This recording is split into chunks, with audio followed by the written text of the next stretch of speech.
យាយទន់ភ្លន់ដោយសុជីវៈធម៌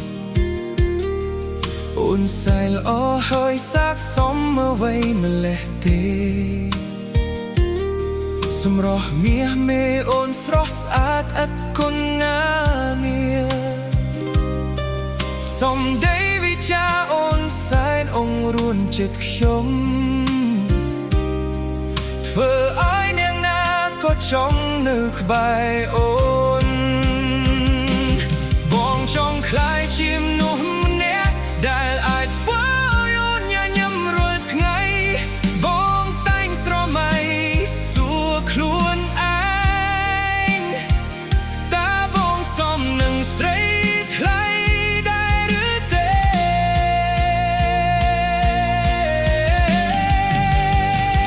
អូនល្អពេករហូតបងខ្លាចនឹងស្រឡាញ់អូនល្អពេករហូតបងខ្លាចបាត់បង់អូននោះជាច្រើន